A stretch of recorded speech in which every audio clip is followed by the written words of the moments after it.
तो students, digital maths आप लोग के लिए लेके आया है is matter around us, that is class 9 chapter number 2 NCERT syllabus base का डिजिटल मैथ्स के ऊपर part 2।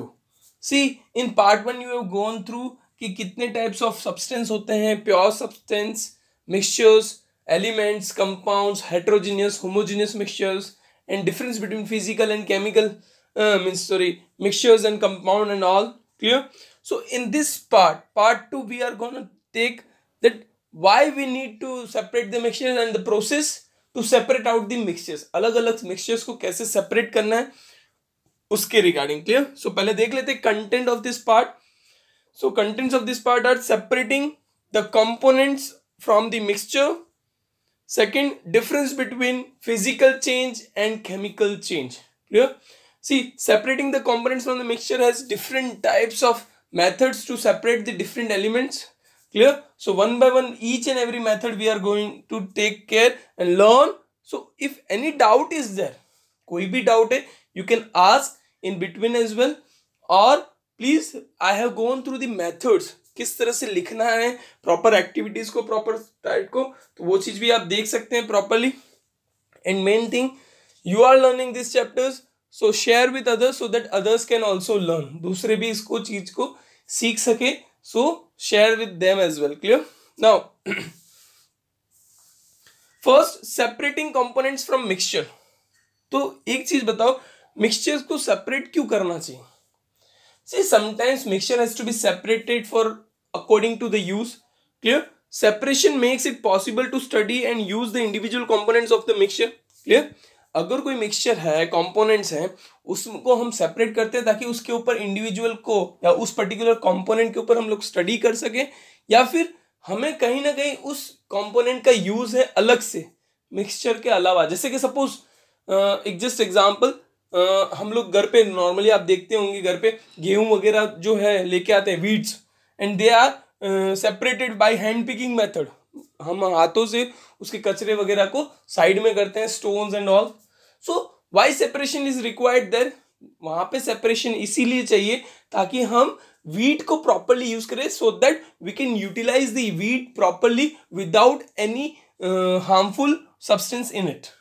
So for each and every component, इसी तरह से हर एक कंपोनेंट के लिए हमें सेपरेशन जरूरी होता है depending on our use. Clear? Different methods of separation are used to get individual component from the mixture. बहुत सारे मेथड्स हैं. अब हम लोग हर एक मेथड को एज एन एक्टिविटी देखेंगे, एज एन एक्सपेरिमेंट देखेंगे. क्लियर? कि किस तरह से, तो उसका ऑब्जर्वेशन सब कुछ मैं लिखूंगा, मैं समझाऊंगा. मेन एक फर्स्ट वाले के अंदर समझा देता हूं कि किस तरह से क्या है, बट आपको समझना है कैसे लिखना चाहिए, किस तरह से प्रॉपर हर एक पार्ट को लिखना चाहिए. जैसे फर्स्ट है, aim to obtain colour components dye from blue black ink. जो हमारी ब्लू ब्लैक इंक है उसमें वो लिक्विड फॉर्म में ही है या उसमें क्या होता है, जैसे डाई होता है, तो उसको कैसे लाना, दैट इज वो मेथड हम लोग देखेंगे. फर्स्ट मेथड में मैं हर एक चीज आपको बता रहा हूं कि एपरेटस क्या है, किस तरह से है, बट नेक्स्ट मेथड से हम लोग सिर्फ मेनली प्रोसीजर की बात करेंगे. Clear?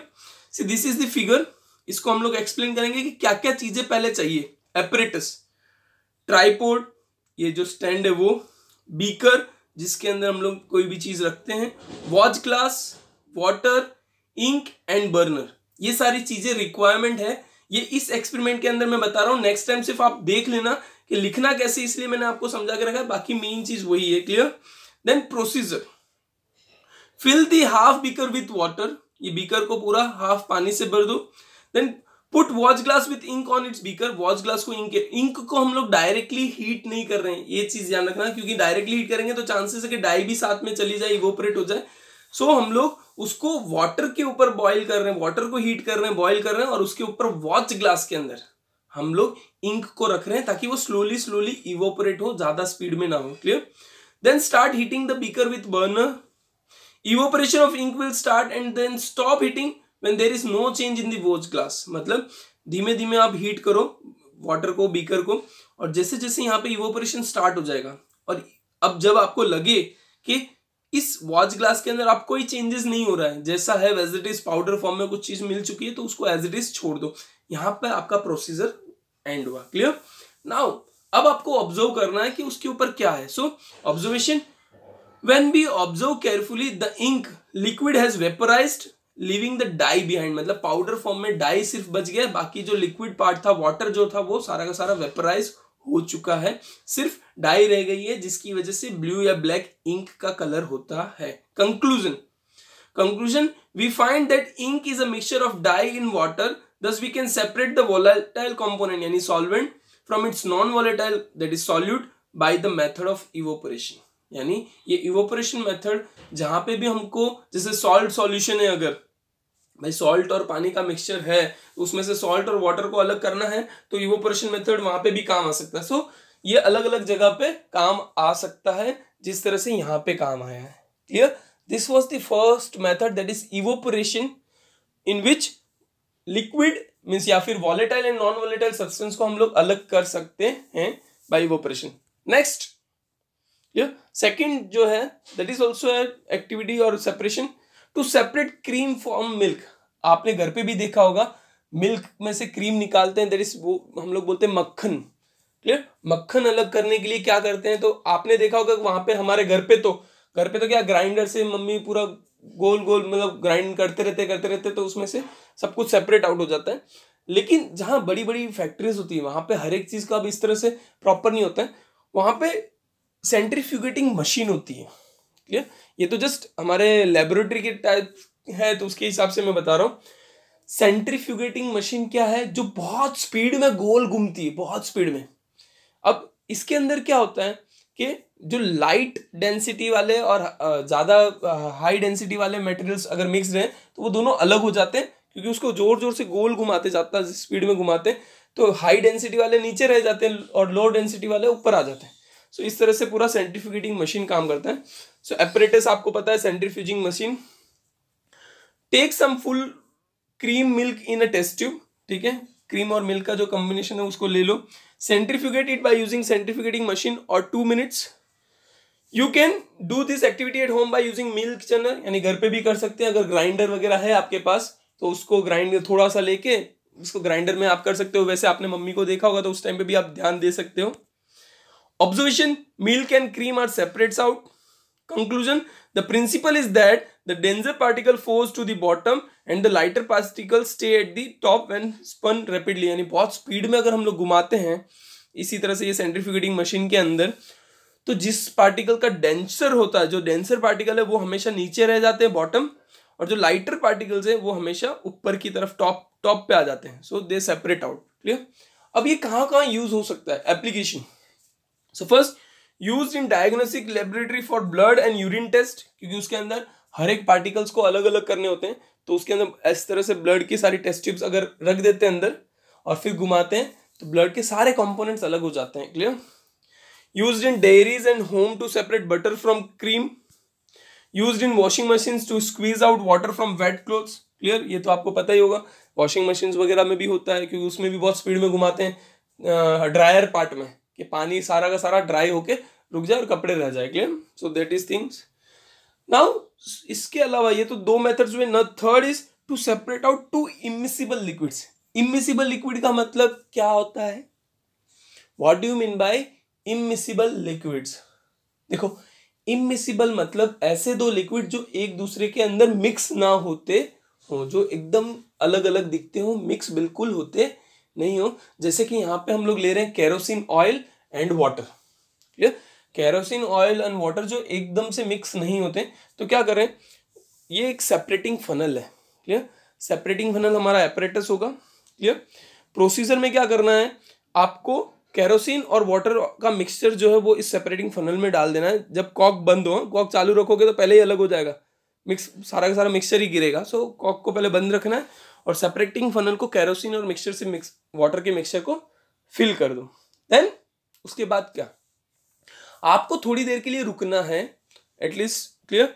Now let it undisturb for some time, both layers separates. थोड़ी देर के लिए एज इट इज रखोगे तो ऊपर केरोसिन और नीचे वाटर अलग हो जाएगा. क्यों? क्योंकि वाटर जो है हाई डेंसिटी वाला है, केरोसिन ऑयल जो है लो डेंसिटी वाला है, तो उसकी वजह से भी सेपरेशन हो जाएगा. क्लियर? देन अब क्या करना है, अब आपको सिर्फ कॉक, जो स्टॉप कॉक है उसको खोलना है ताकि वाटर अलग से बाहर आ जाए एक बीकर के अंदर. फिर दूसरी बार वापस उसको बंद कर दो, वाटर जब सेपरेट आउट हो जाए, बंद हो जाए, फिर दूसरा बीकर लाओ जिसके अंदर केरोसिन को आप सेपरेट कर सकते हो। Clear? This is how it is done. अपना ऑब्जर्वेशन क्या हुआ? Kerosene and water are separated. Conclusion: the principle is that immiscible liquid separates out in layers depending on their densities. जो मैंने बताया, क्योंकि केरोसिन की डेंसिटी ज्यादा नहीं होती, कम होती है, सो वो ऊपर रहेगा, और वाटर की डेंसिटी ज्यादा होती है तो वो नीचे रहेगा, और स्टॉप कप की मदद से हम अलग कर सकते हैं। अब ये यहाँ पे यूटिलाइज कहाँ होगा? Application to separate mixture of oil and water, वो तो हमने देखा ही अभी right now. In the extraction of iron from its ore the lighter slag मतलब जो कचरा, impurities, is removed from the top by this method to leave the molten iron at the bottom in the furnace। क्योंकि iron की density ज्यादा होती है तो वो नीचे नीचे रह जाएगा, और जो कचरा स्लैग जो है वो ऊपर रहेगा। तो इस मेथड से हम लोग आयरन को और में से सेपरेट करते समय भी यूज कर सकते हैं। देखो ये थे मेथड्स, अब तक और भी बाकी है। कहीं पे भी कुछ डाउट हो you can ask. See chapter wise proper में देखो, जरूरी नहीं है कि कंटिन्यूसली आप पूरा देखो सब कुछ। आपको जहां तक लगता है ओके इट्स ओके, वहां तक देखा, फिर बाद में थोड़ी देर बाद पूरे नोट्स बनाओ खुद के। ये स्क्रीनशॉट लिया आपने, नोट्स बनाया, पूरा मगअप किया, अच्छे से प्रॉपर लर्न हो गया, फिर उसको समझ लो ताकि खुद के वर्ड्स में लिखने होंगे, ठीक है।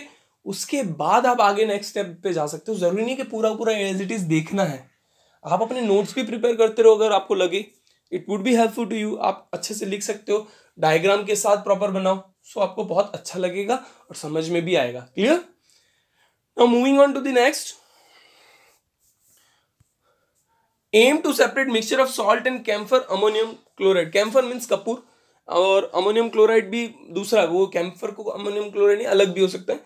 सो उन दोनों को अगर मिक्स करना है, देखो एक्चुअली कैम्फर क्या होता है पता है? सॉलिड से डायरेक्ट एयर में कन्वर्ट होता है, मीन्स गैस में कन्वर्ट होता है, वो लिक्विड फॉर्म में नहीं जाता, इसमें मतलब सब्लिमेशन होता है। और सेम अमोनियम क्लोराइड के साथ भी होता है, उसमें भी सब्लिमेशन होता है, डायरेक्ट नहीं होता। तो इसके अंदर सब्लिमेशन मेथड ही यूज करना पड़ेगा, बिना सब्लिमेशन मेथड के आप नहीं कर सकते। तो किस तरह से करेंगे देखते हैं, चलो ठीक है। सब्लिमेशन तो पता है ना क्या होता है? I know it would be possible, आप लोग को पता ही होगा कि सॉलिड से, जो हमने लास्ट चैप्टर में देखा था अपने फर्स्ट चैप्टर के अंदर, भाई सॉलिड से डायरेक्ट गैस में जा रहा है तो सब्लिमेशन होता है। क्लियर? सो सेम प्रोसेस के बेस पे चलेंगे हम लोग। देखो apparatus, china dish, funnel, cotton burner, tripod, ठीक है। ये इस तरह से पूरा अरेंज कर दो। अरेंजमेंट आपको लिखना होता है तो अरेंजमेंट के भाई arrange according to the figure. अब क्या करना है, जो सॉल्ट और कैम्फर का मिक्सचर है उसको यहाँ पे रख दो। क्लियर? इन और ये फनल है उल्टा, इन्वर्टेड फनल, चाइना डिश के अंदर वो सारा चीज रख दो। So procedure, take mixture salt and camphor in a china dish, ठीक है, चाइना डिश में रख दिया। Now start slowly heating the camphor और ammonium chloride will convert into vapour and rise near the inverted funnel and solidifies there. मतलब जैसे जैसे आप हीट करना स्टार्ट करोगे ना, तो जो कैम्फर है, एक्चुअली सॉल्ट को तो कुछ नहीं होगा क्योंकि सॉल्ट एज इट इज है, लेकिन कैम्फर क्या होता है, वो कन्वर्ट हो जाता है गैस में। तो कैम्फर या अमोनियम क्लोराइड जो गैस में कन्वर्ट होगा वो यहाँ पे आएगा, और धीमे धीमे टेम्परेचर जैसा नॉर्मल सुटेबल होगा वो वापस सॉलिडिफाई हो जाएगा इसी जगह पे, यहाँ तक नहीं आएगा, वो यहीं पे सॉलिडिफाई, क्योंकि यहाँ पे गर्मी है बट यहाँ पे it's not such, temperature is not there, so वो यहाँ पे सॉलिडिफाई होकर रह जाए। देखो आपको लिखा हुआ solidify ammonium chloride. Clear? So there it is separated, so salt रह जाएगा चाइना डिश में और फनल के वहां पे आ जाएगा अमोनियम क्लोराइड या camphor. Clear? The remaining matter in dish would be salt. So observation, salt and camphor और ammonium chloride are separated. Conclusion, sublimation process is used for the substance with sublime to separate them from non sublime substance। मतलब जो substance sublime होते हैं, mean sublimation process होता है, उनको non sublimation process से अलग करना हो तो ये वाला method, that is sublimation process, is the best.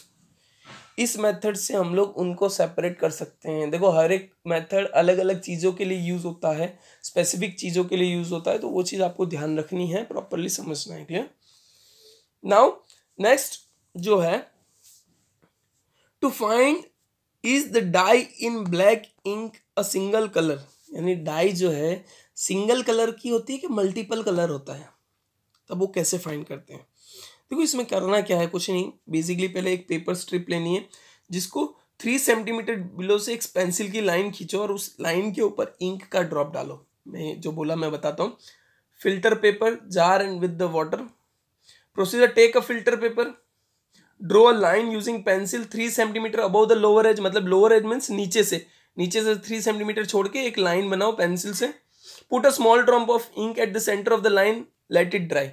एक बूंद डालो उस लाइन के सेंटर में, क्लियर, एंड उसको सूखने दो, late it dry, clear.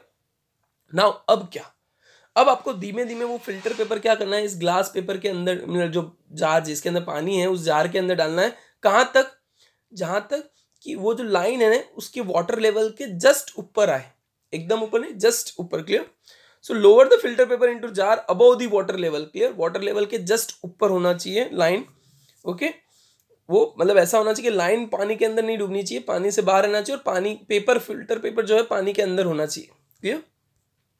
Observation, water rises on the filter paper, it takes dye particles, the colored components that is more soluble in water rises faster than in this way the color gets separated। अब इसमें क्या होता है कि जैसे यहाँ पे आपने फिल्टर पेपर डाला तो पेपर, फिल्टर पेपर में पानी, देखो धीमे धीमे पानी क्या होता है ऊपर राइज करना स्टार्ट होगा, क्योंकि पेपर है, पेपर में पानी राइज करता है। आप घर पे भी ट्राई कर सकते हैं, you can try it at home. कोई भी एक पेपर लो जिसके ऊपर 3 सेंटीमीटर का लाइन खींच के, जस्ट नॉर्मल 3 सेंटीमीटर, उसके ऊपर बीच में इंक ड्रॉप डाल के आप पेपर पानी में डाल के देखो, धीमे धीमे पानी ऊपर ऊपर ऊपर ऊपर होता जाएगा। बट मोस्टली फिल्टर पेपर में बहुत जल्दी शो करता है, that's why they are using filter paper. So उसकी वजह से जो इंक के अंदर अलग अलग कलर कंपोनेंट्स अगर हैं, क्लियर, सो वो क्या है, वो भी पानी के साथ वो जल्दी सॉल्यूबल हो जाते हैं, तो कलर कंपोनेंट्स जल्दी राइज करेंगे, तो अलग अलग कलर्स जो है सेपरेट आउट हो जाएंगे। सो फ्रॉम दिस मेथड हमको जो भी कलर्स हैं डाई के अंदर या इंक के अंदर जो भी है, वो हमको सारे के सारे कलर्स दिखाई देंगे। बेसिकली 2-3 कलर्स तो होते ही हैं, सिर्फ ब्लैक कलर नहीं होता, क्योंकि आपको पता ही है कि 3 main primary colours are what, तो उसके बेस पे बनता है। So that is conclusion, this process of separation of components of mixture is known as chromatography. Chroma means colour, actually ये डिफरेंट कलर्स जब केमिकल फैक्ट्रीज में यूज होता है, क्रोमेटोग्राफी मतलब कलर्स को सेपरेट करना, so that is known as chromatography. इसका application, to separate colours in dye, pigments from natural colours and drugs from blood. Drugs means medicine भी हो सकता है, जो हार्मफुल सब्सटेंस है वो भी हो सकते हैं, डिपेंडिंग ऑन दैट वो सबको सेपरेट कर सकते हैं, clear. This is the application of chromatography. ये क्रोमेटोग्राफी जो प्रोसेस है उसका एप्लीकेशन है, तो ये चीज़ आपको ध्यान रखना है। ये बहुत सारा, देखो हर एक चीज़ को सेपरेट करने के लिए अलग मेथड ही होता है, ऐसा जरूरी नहीं कि सेम मेथड हर एक चीज़ के लिए एप्लीकेबल हो। भाई आप हैंड पिकिंग जो है घर पे हम लोग गेहूं बीनते वगैरह करते हैं, तो वो हैंड पिकिंग से पॉसिबल है, लेकिन वही चीज़ अगर सॉल्ट और शुगर मिक्स हो गया हो, तो सॉल्ट और शुगर अगर मिक्स है तो वो हैंड पिकिंग से नहीं चलेगा, तो उसके लिए अलग अलग मेथड, सबके लिए अलग अलग मेथड्स होते हैं, clear. So depends. To separate mixture of 2 miscible liquids. अब इससे पहले हमने देखा था सेपरेटिंग फनल से इमिसिबल लिक्विड के लिए जो मिक्स नहीं होते, लेकिन 2 मिसिबल लिक्विड जो मिक्स हो जाते हैं और उनका बॉइलिंग पॉइंट में डिफरेंस ज्यादा हो, अभी मैं जो बता रहा हूँ डिफरेंस ज्यादा हो, तो कैसे होता है, देखो दोनों लिक्विड, सपोज यहाँ पे हम लोग बात कर रहे हैं एसीटोन और वाटर, ठीक है। एसीटोन और वाटर दोनों का लिक्विड का बॉइलिंग पॉइंट बहुत वास्ट डिफरेंस है। एसीटोन क्या होता है, नेल पेंट है ना, नेल पेंट के अंदर आता है acetone, nail remover, sorry nail paint के अंदर नहीं, नेल रिमूवर के अंदर, that is acetone, clear. So एक स्टैंड चाहिए, सब कुछ वो डिटेल्स आपको दिख रहा होगा कि भाई ट्राइपॉड है, बर्नर है, फ्लास्क है, आपको एक ट्यूब जैसा आउटलेट है, कंडेंसर्स हैं, एक बीकर है, क्लियर। क्या करते हैं, एसीटोन और वाटर के मिक्सचर को हम लोग बीकर फ्लास्क के अंदर ले लेते हैं और थर्मोमीटर रखते हैं, क्योंकि थर्मोमीटर से पता चलता है कि कितने टेम्परेचर तक हीट करना है, क्योंकि एसीटोन को हीट करोगे तो एसीटोन क्या हो जाएगा, तुरंत वेपर में, मतलब दोनों का बॉइलिंग पॉइंट डिफरेंस है, बहुत ज्यादा डिफरेंस, मोर देन 25 केल्विन, तो उसकी वजह से वो टेम्परेचर बेस पे हम लोग सेपरेट कर देंगे। हीट किया तो यहाँ पे सब पूरा वेपर राइज होगा, वेपर राइज होने की वजह से एसीटोन, देखो अब इसमें क्या टेम्परेचर वही लेवल मेंटेन करना है, तो एसीटोन तो यहाँ पे कलर कन्वर्ट हो जाएगा, क्योंकि यहाँ पे वेपर है, और वाटर आउटलेट क्या करेगा, वेपर को वापस कंडेंस करेगा, सो कंडेंस होके एसीटोन यहाँ पे कलर हो जाएगा, और जो वाटर है जो है वो यहीं पे रह जाएगा, बिकॉज उसको पर्टिकुलर टेम्परेचर पे ही बोल कर रहे हैं। देखो 100 डिग्री सेल्सियस चाहिए वाटर को, लेकिन उससे कहीं ज्यादा कम चाहिए एसीटोन को, सो उतने ही टेम्परेचर पे हम लोग उसको हीट करेंगे जितने पे एसीटोन जो है कन्वर्ट हो जाए वेपर में। वेपर में कन्वर्ट होते ही वो इस पाइप के थ्रू यहाँ पे आएगा, और यहाँ पे कंडेंसेशन का प्रोसेस चल रहा है। कंडेंसेशन में क्या होता है, vapour is converted to liquid form, और वो लिक्विड फॉर्म वाला एसीटोन यहाँ पे कलेक्ट हो जाएगा बीकर के अंदर। क्लियर, प्रोसेस समझ में आया किस तरह से होता है। अब देखते हैं हम लोग क्या क्या एपरेटस एंड ऑल उस चीज के बारे में क्या चीजें हैं। Apparatus, tripod, distillation flask, burner, stand and thermometer. Procedure: take a mixture of acetone and water in flask. Heat the mixture slowly, keeping watch at the thermometer. Thermometer पे ध्यान रखना है क्योंकि 100 डिग्री सेल्सियस तक अगर हीट कर दिया, boil कर दिया, तो वाटर भी चला जाएगा साथ में वेपर फॉर्म में. Observation: the acetone vaporizes, condenses in the condenser and be collected from the condenser outlet. Water is left behind in the distillation flask. क्योंकि उसी पर्टिकुलर टेम्परेचर पे हम लोग हीट कर रहे हैं जिस टेम्परेचर पे एसीटोन वो वेपर में कन्वर्ट हो जाता है. Clear? Conclusion: this method is called distillation. It is used for separation of components of mixture containing two miscible liquids. मतलब जो लिक्विड मिक्स हो जाते हैं that boil without decomposition and have sufficient difference in their boiling point. देखो ये distillation जो था method वो यूज होता है ऐसे लिक्विड के लिए जिनके बॉइलिंग पॉइंट में ज्यादा डिफरेंस हो. लेकिन अगर सोचो कोई ऐसे लिक्विड्स हैं जिनके बॉइलिंग पॉइंट में बहुत कम डिफरेंस है, less than 25 kelvin. Clear? Less than 25 kelvin का बॉइलिंग पॉइंट का डिफरेंस हो, तो उनके लिए क्या? तो उनके लिए फिर दूसरा है डिस्टिलेशन, लेकिन उसको नेम दे दिया है fractional distillation method. Clear? Mixture of to miscible liquids with difference in boiling point less than 25 kelvin. पूरा सब कुछ सेम है, जस्ट यहाँ पे एक फ्रैक्शनल डिस्टिलेशन या फ्रैक्शनेटिंग कॉलम एक्स्ट्रा ऐड किया हुआ है. क्या होता है? पूरा वही चीज, सब कुछ वही. अब यहाँ पे जो मिक्सचर है सपोज जिसके अंदर 25 केल्विन से कम बॉइलिंग पॉइंट वाले दो लिक्विड मिक्सड है. अब ये फ्रैक्शनेटिंग कॉलम क्या करता है, इसके अंदर ये बीड्स है, मतलब मोती. बीड्स मतलब मोती है. जैसे ही वेपर है दोनों कन्वर्ट हुए.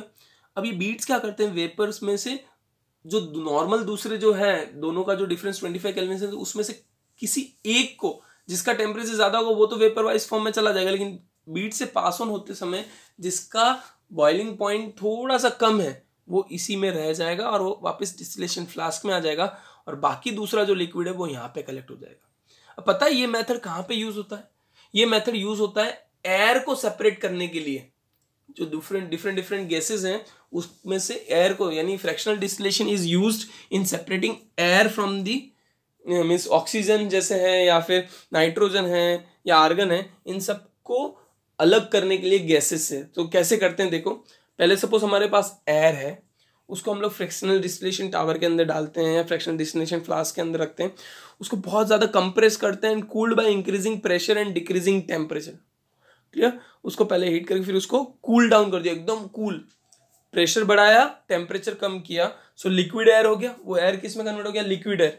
Now allow to warm up slowly in fractional distillation column. अब उसको धीमे धीमे वापस हीट कर रहे हैं क्योंकि लिक्विड फॉर्म में होगा तो ही वेपर में फिर अलग अलग कर पाएंगे. तो उसको वापस धीमे धीमे उसको हीट कर रहे हैं ताकि जिसका भी बॉइलिंग पॉइंट सबसे कम होगा वो जल्दी पहले निकलेगा, फिर धीमे धीमे ऐसे करते करते अलग अलग निकलेंगे. So gases get separated at different height. Suppose oxygen जो है उसका बॉइलिंग पॉइंट -183 डिग्री है तो वो वहां पे रिमूव हो जाता है. Air by volume that is 20.9% होता है. आर्गन -186 तो 0.9. Nitrogen -196 that is 78.9. तो सबसे पहले नाइट्रोजन अलग होती है क्योंकि उसका -196 है, फिर आर्गन क्योंकि उसका और भी बॉइलिंग पॉइंट कम है, और फिर ऑक्सीजन. सो तीनों स्टेप बाय स्टेप होते हैं सेपरेट आउट. किस में से? एयर में से, depending on the temperature boiling point. Clear?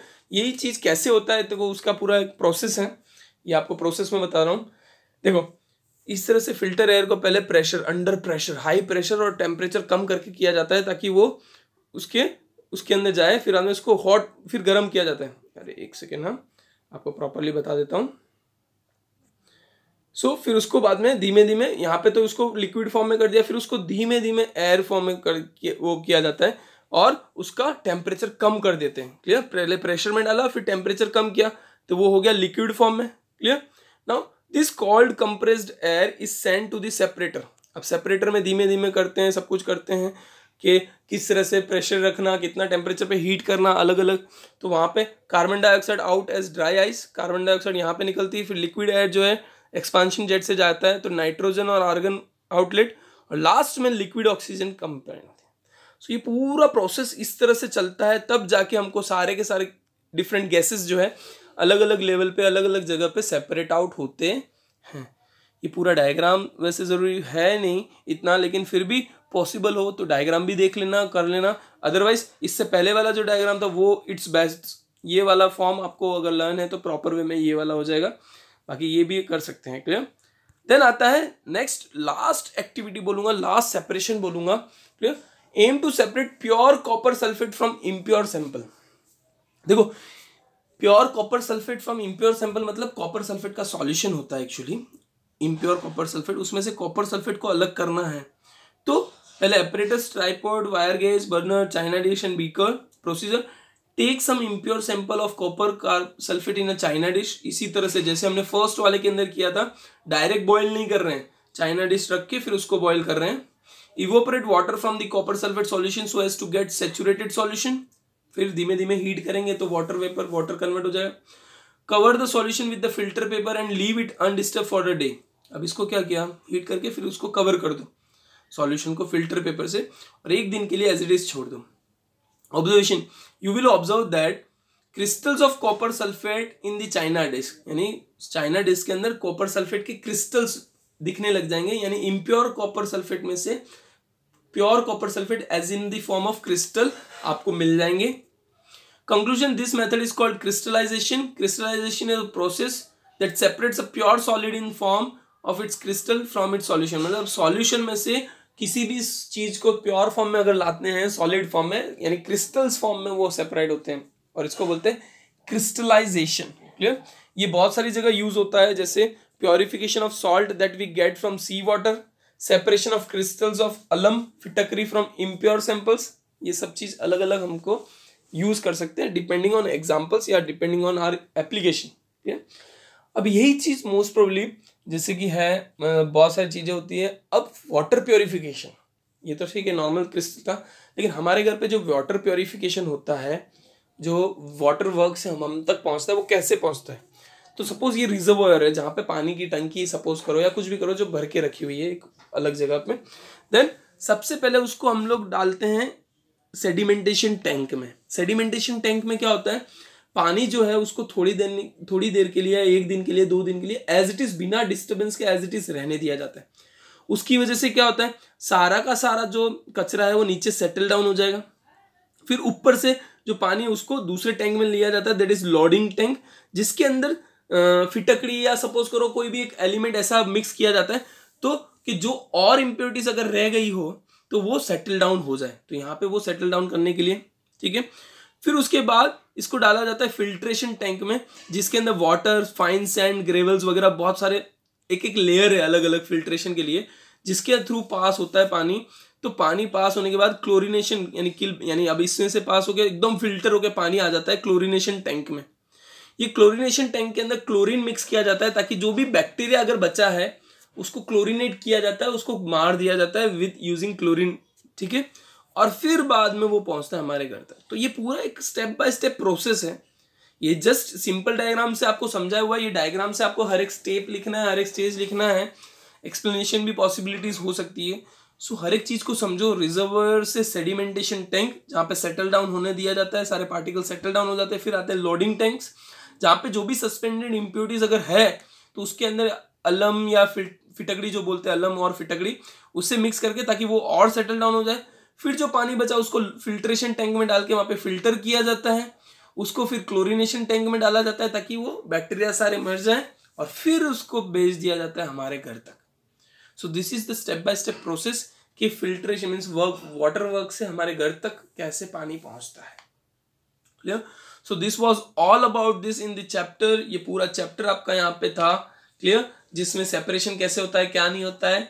अब लास्ट टॉपिक जो बताया है that is physical change and chemical change. आप लोग ने बहुत बार पढ़ा होगा physical change and chemical change. This is what physical change and chemical change actually.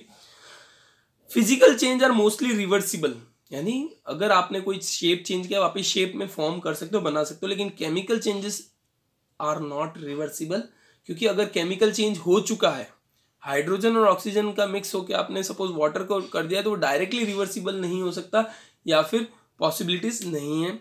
No new substance are form. Physical change में सिर्फ फिजिकल चेंज होता है, सब्सटेंस नए नहीं बनते।